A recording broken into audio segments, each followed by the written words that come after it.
everyone, how are you? Welcome back to our channel. Today we will discuss about business risk, nature and its causes.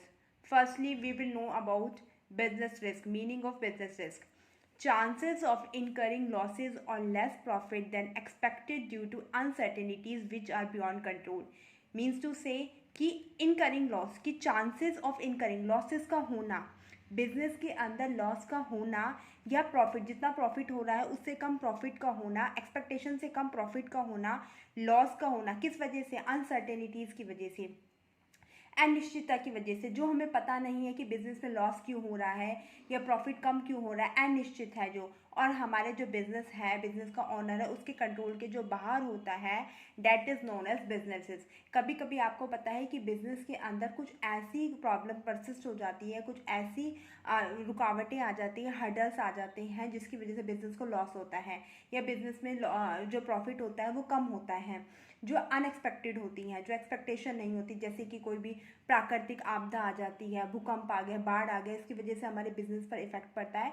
तो इसकी जो हमारे business के control के बाहर होता है उसे हम क्या कहते हैं? बिजनेस रिस्क कहते हैं। ठीक है।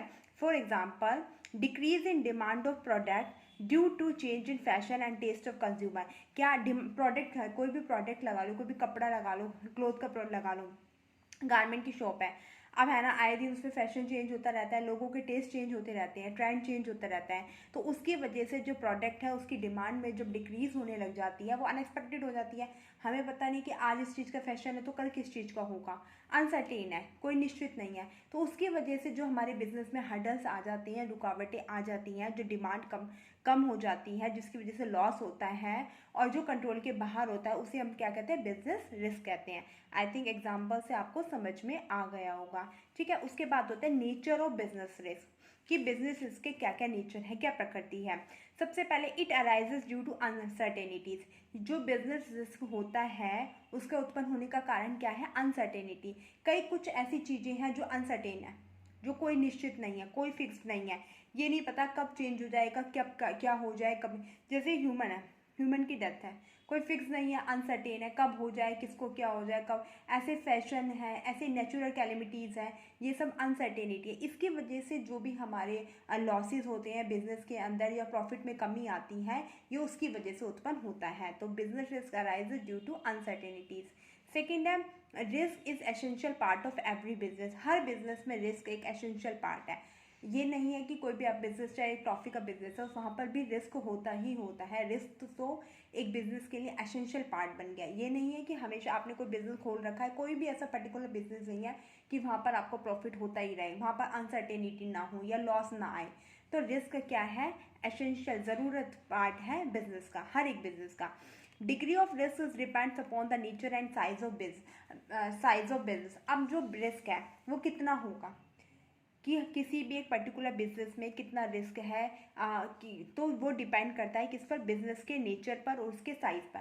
अगर बड़ा बिजनेस है तो ज़्यादा लॉस होने की पॉसिबिलिटी होती है, छोटा बिजनेस है तो कम लॉस होने की पॉसिबिलिटी होती है। तो बिजनेस का जो रिस्क है that is depends upon the nature and size of business. वो किस पर डिपेंड करता है? नेचर, कि किस तरीके का बिजनेस है। जैसे कपड़ों का बिजनेस है, वहाँ पे फैशन चेंज होता रहता है ना, फैशन के साथ लोग चलते हैं, तो वहाँ पर ज़्यादा रिस्क होता है।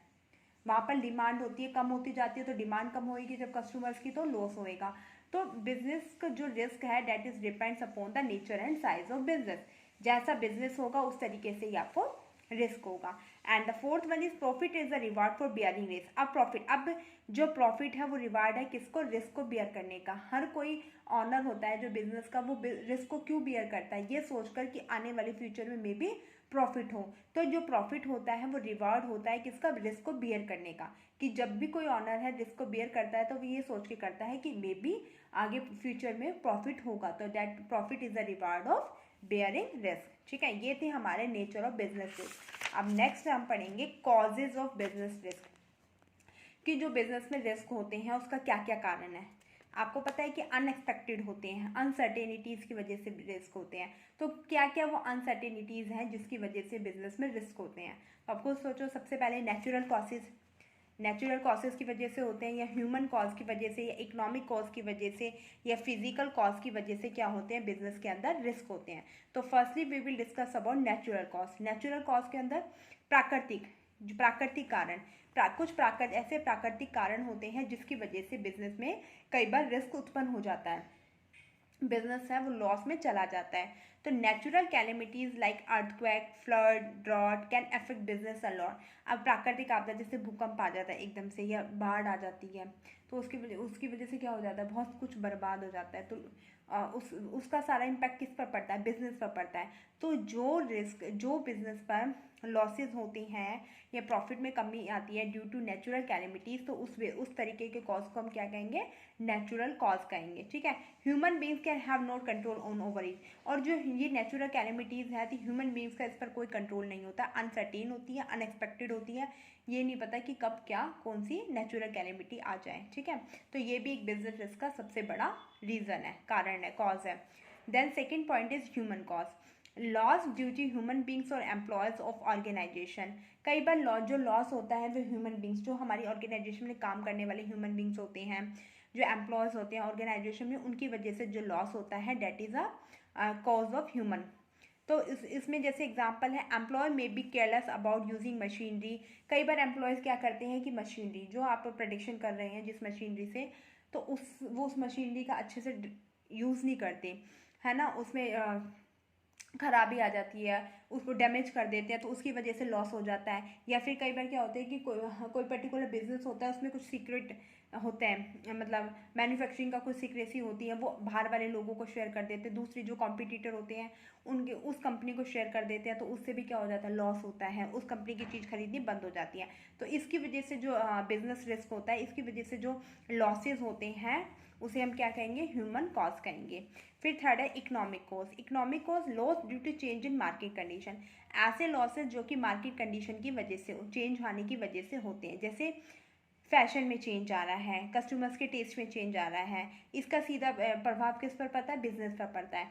अब time to time fashion change होता रहता है, तो फैशन चेंज होता है, तो जिसका क्लोथ का बिजनेस है, गारमेंट की शॉप है, उसको क्या होता है, उस प्रोडक्ट की जो प्रोडक्ट मान लो उसने स्टॉक कर लिया आज, और कल हो सकता है फैशन चेंज हो जाए, तो कस्टमर तो वही डिमांड करेगा जो रिसेंटली चल रहा है, जो ट्रेंड में है।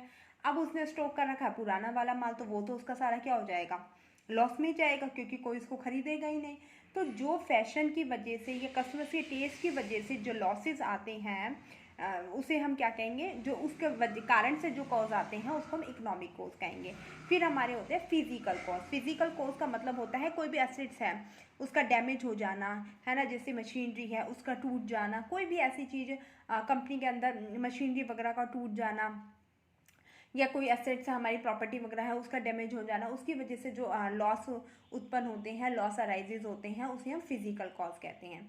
ठीक है, उसके बाद है टाइप ऑफ बिजनेसेस। बिजनेस इसके कितने टाइप हैं, तो बिजनेस इसके दो टाइप है, एक तो इंश्योरेबल रिस्क और नॉन इंश्योरेबल रिस्क। इंश्योरेबल जो इंश्योर है, जिसका कंपनसेशन मिल जाता है हमें, मतलब जो भी ऑनर होता है उसको क्या मिल जाता है, कंपनसेशन मिल जाता है इंश्योरेंस कंपनी द्वारा, तो उस रिस्क को तो हम इंश्योरेबल रिस्क कहेंगे। और जिसके इंश्योरेंस कंपनी द्वारा कोई भी क्लेम नहीं मिलता, कोई भी इंश्योरेंस नहीं मिलता, उसे हम नॉन इंश्योरेबल रिस्क कहेंगे। जैसे कि insurable risk which are covered, जो रिस्क कवर्ड होती हैं, जो कंपनसेट की जाती है इंश्योरेंस कंपनी द्वारा।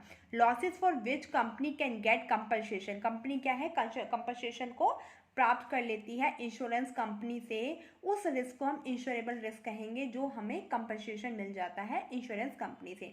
बट नॉन इंश्योरेबल रिस्क वो होती है risk for which no protection is available, जिसमें कोई भी प्रोटेक्शन अवेलेबल नहीं होता है। Generally economic risk and human risk are non insurable. अब कोई भी हमारा ह्यूमन रिस्क है, मान लो किसी की डेथ हो गई, कंपनी में काम करते करते किसी की डेथ हो जाती है, तो क्या इंश्योरेंस कंपनी उसको बियर कर सकती है, क्या कंपनसेशन दे सकती है?